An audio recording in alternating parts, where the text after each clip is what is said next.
코스피가 사상 최고치를 또다시 갈아치웠습니다. 연이은 불장에 증시 기대감이 커지며 투자자 예탁금은 110조 원을 넘어섰습니다.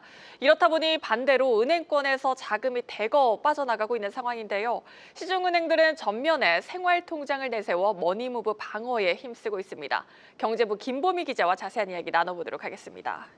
김 기자, 투자자들이 은행에 예치해둔 자금을 증시로 대거 이동시키고 있는 상황입니다.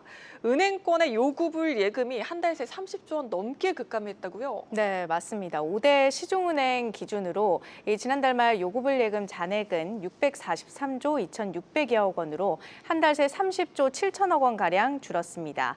요구불 예금이란 수시 입출금이 가능한 예금으로 가게나 기업이 임시로 자금을 맡겨놓을 때 주로 활용하는데요.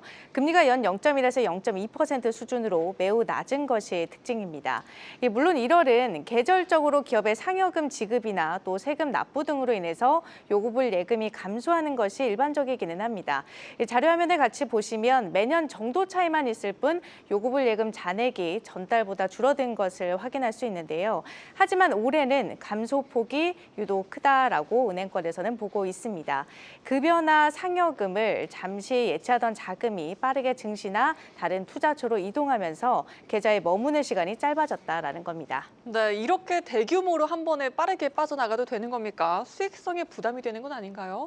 부담이 일부 있을 수는 있습니다. 일반적으로 은행은 대출 재원을 조달할 때 예금이나 또 은행채 발행 등을 활용하게 되는데요. 금리 연 0.1% 수준의 요구불 예금이 대거 빠져나가면 그 자리는 연 3%대 정기 예금이나 은행채로 메워야 하겠죠.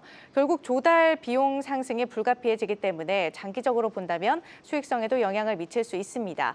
현재 은행권은 연말정산이나 또 기업의 유휴 자금 등의 영향으로 요구불 예금이 2월 들어서는 다시 늘어나는 경우가 많은 만큼 일단 이달 추이를 지켜보고 있다라는 입장인데요.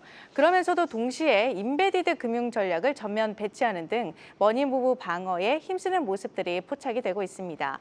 어차피 금리 혹은 수익률 측면에서 주식시장과 비교가 안 되다 보니까 생활 전반에 스며들어서 수신을 확보하겠다라는 겁니다. 네, 임베디드 금융 용어가 조금 어렵죠. 구체적으로 어떤 걸 의미하는 건가요?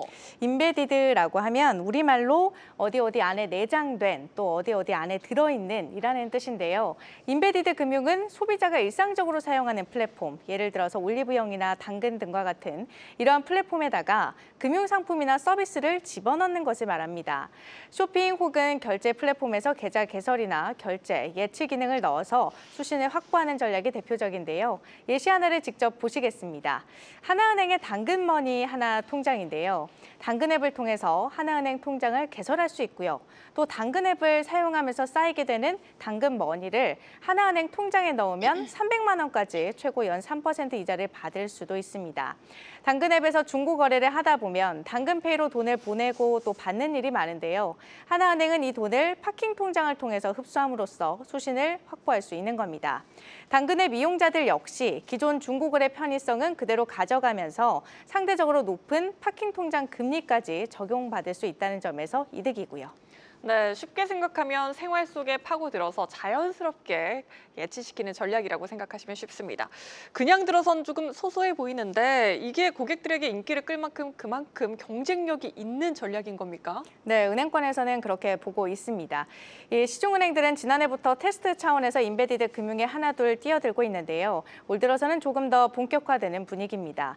양종희 KB금융 회장이 올해 신년사에서 임베디드 금융으로 고객 기반을 확장하겠다라고 밝히는가 하면 정진환 우리은행장은 지난달 경영전략회의에서 고객 혜택을 집약한 슈퍼통장 구상을 본격화하겠다라고 밝혔는데요. 지난해 이러한 상품들이 빠르게 소진될 정도로 고객들 반응이 좋다 보니까 시장에서 경쟁력이 있다라고 판단을 한 겁니다. 최근 은행별로 보면 KB국민은행이 지난달 말 GS 리테일과 제휴를 해서 KB GS페이 통장을 내놨습니다. GS페이에 해당 통장을 등록하고 계좌 간편 결제를 이용하면 결제 실적에 금액에 따라서 GS25 상품 교환권을 받을 수 있는데요. 최대 300만 원까지 최고 연 2% 금리가 적용이 됩니다. 신한은행 같은 경우에는 올 1분기에 11번가와 또 올리브영 회원들을 대상으로 한 금리 우대 파킹 통장 출시 등을 준비 중이고요. 우리은행도 올해 CU와 또 야놀자 등과 함께 새로운 제휴를 준비하고 있습니다. 은행권의 인베디드 금융을 통해서 저원가성 수신 확보는 물론이고요. 더 나아가선 디지털 플랫폼에 익숙한 10대, 20대를 신규 고객으로 확보할 수 있다라고 보고 있는데요. 이들을 충성도 높은 장기 고객으로까지 확장해 나간다는 목표입니다. 네, 여기까지 듣겠습니다. 경제부 김보미 기자였습니다.